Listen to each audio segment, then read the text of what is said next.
One voice broke through this week in his attack on Donald Trump, as we showed you just a moment ago in his fiercely worded op-ed in the New York Times. Former CIA acting director Michael Morell blasted Trump as unprepared and dangerous and endorsed Hillary Clinton. Michael Morell joins us now.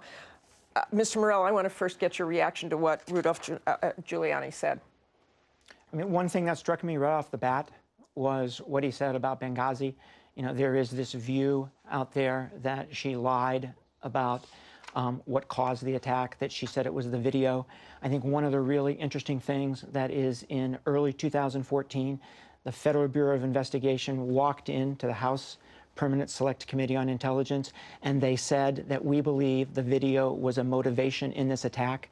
Abu Khatallah, who is the only person arrested, said that the video was a motivation. So this idea that the video played no role, which Republicans keep on repeating over and over and over again, just isn't true. But those parents have said she said those things to them. That has resonated among the voters. You know, she said it was terrorism, right, to Chelsea. She said to them it was the video. Those two things can both be true at the same time. And it turns out, right, it turns out that the video did play a role in that attack, and Republicans don't want people to believe that. Okay, Mr. Morell, you came out in that strong op-ed, let's go back to that, in support of Hillary Clinton, saying Donald Trump would be a poor, even dangerous commander-in-chief, and referencing his comments about Vladimir Putin, you said, in the intelligence business, we would say that Mr. Putin had recruited Mr. Trump as an unwitting agent of the Russian Federation. Recruited an unwitting agent of the Russian Federation? Do you really believe that? Yes, I do. And look at it from Putin's perspective, right? He's a trained intelligence officer, worked for the KGB, very talented, manipulated people much smarter than Donald Trump. He played this perfectly, right? He saw that Donald Trump wanted to be complimented. He complimented him. That led Donald Trump to then compliment Vladimir Putin and to defend Vladimir Putin's actions in a number of places around the world. And Donald Trump didn't even understand, right, that Putin was playing him. So in Putin's mind, I have no doubt that Putin thinks that he's an unwitting agent of the Russian Federation, although Putin would never say that. From Mr. Trump's perspective, right, he simply heard Putin compliment him. He then responded by complimenting him. He never thought that he might be being played.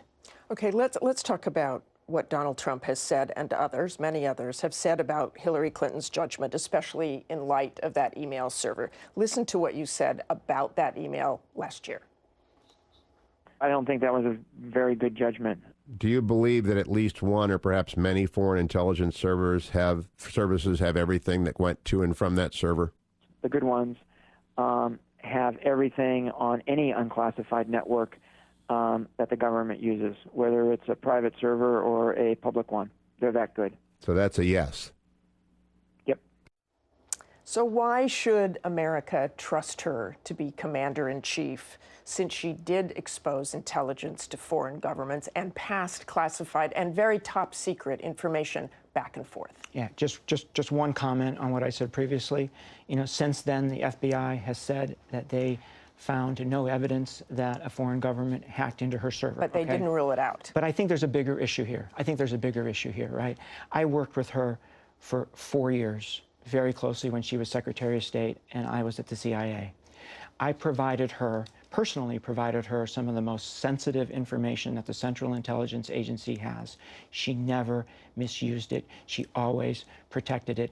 I would trust her with the crown jewels of the United States government, and more importantly, I would trust her with the future security of the country and the future security of my kids. But I've got to say again, this is resonating among the voters. Many, many voters I talk to talk about those emails. And this week, when she said that FBI Director Comey said everything she said was okay to the American public, he didn't really say that. So do you think she's handling this well? So I think there's actually a simple explanation here, right? You know, when she saw those emails, she did not see classification markings. Why? Because there wasn't any classification markings. I know except there's no on, classification except on two of them, markings. right? And they were very small. So when she says there wasn't classified information, that's what she means. It wasn't marked. And the two that were marked with little c's, right, she doesn't remember. So she's not trying to to mislead anybody and here. yet she was on the Senate Armed Services Committee. She was Secretary of State. There were 8, I think, chains of top secret classified material that went back and forth. Right, those particular ones weren't marked. But shouldn't she recognize those with her background? Martha, I think what's important here is that she has said repeatedly that the private server setup was a mistake, and if she had to do it over again, she wouldn't, right? She has said that.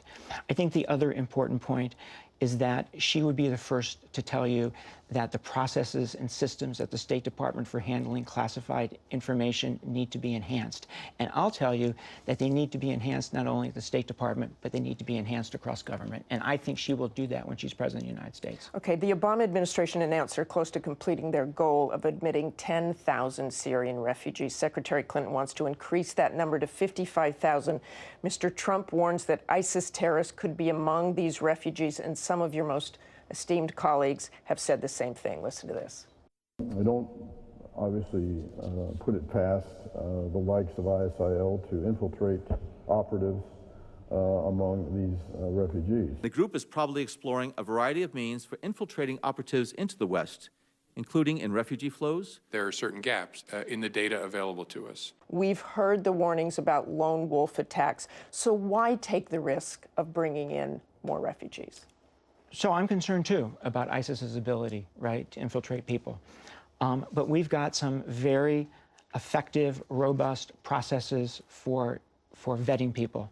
We brought in thousands of Iraqi refugees after the Iraq War. Not a single one has ever turned out to be a terrorist because the vetting was so good. So I want the vetting to be solid. But I also want to bring these people in, because not bringing them in sends a message, right, to the Muslim world and plays into the ISIS narrative and the Al-Qaeda narrative, right, that this is a war between religions, and we can't have that. Okay, thanks very much for joining us, Mr. Morell.